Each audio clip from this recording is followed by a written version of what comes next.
If you stand on any busy street corner today, you'll see a massive spectrum of physical features and skin tones. But if we look so drastically different right now, what did the earliest members of our human family actually look like? We must travel back thousands of generations to the African savanna. This sun-drenched environment is the biological starting point for every modern human alive today. Developing under that relentless equatorial sun shaped human bodies in a very specific way. Every single one of our early ancestors had deeply pigmented, dark skin. Beneath all the outward variations we see across the globe today, every person on Earth shares the exact same biological starting line. Living near the equator meant dealing with an invisible environmental threat. Intense ultraviolet radiation from the sun bombards the surface, causing severe cellular damage to unprotected bodies. This cross-section of early human skin is packed with melanin. It acts as a physical shield, actively repelling dangerous UV rays before they penetrate lower layers. Preventing this cellular damage allowed early families to survive and pass their genes on. If dark skin was such a successful biological shield, why would it ever need to change? Skin tone serves as a utilitarian tool, calibrated to the specific requirements of a local environment. As early human populations grew, space and resources became tight. Over generations, small groups slowly pushed outward, migrating north and leaving the African continent entirely. These traveling ancestors endured brutal physical transitions. They spent thousands of years walking across vast arid deserts and navigating harsh mountain ranges.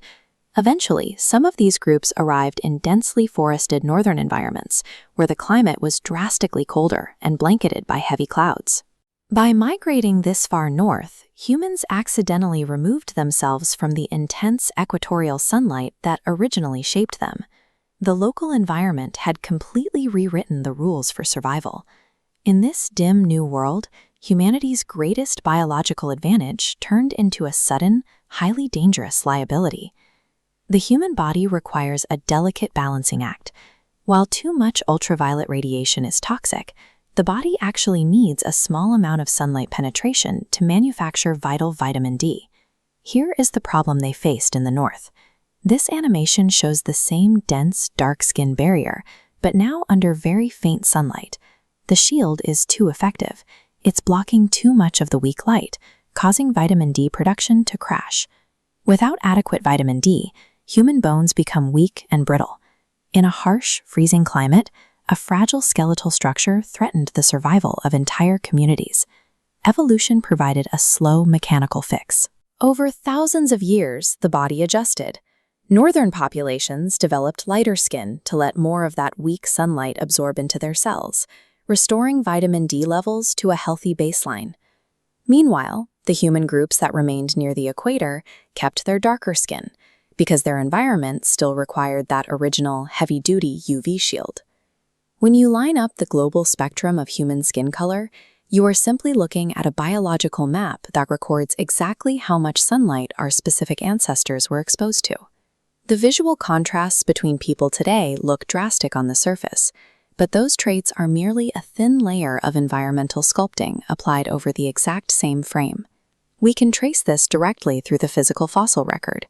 Skulls and skeletal remains uncovered across different continents connect our varied modern populations straight back to a singular shared anatomical timeline.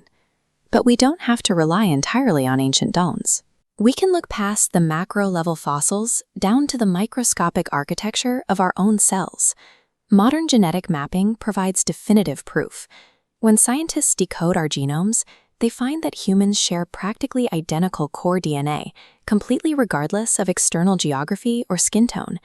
These genetic links show that the differences we see today are survival mechanisms, functional responses to the sun, that helped every branch of our family tree endure in different climates.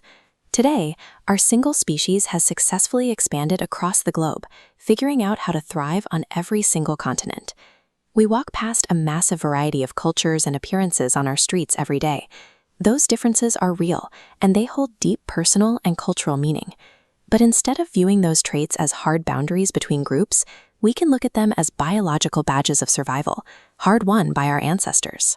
Every generation, adapting to freezing forests or blistering deserts, added a necessary biological piece that kept the human lineage moving forward. The varying colors of our skin might look vastly different on the outside, but together they tell one incredible, unified human story.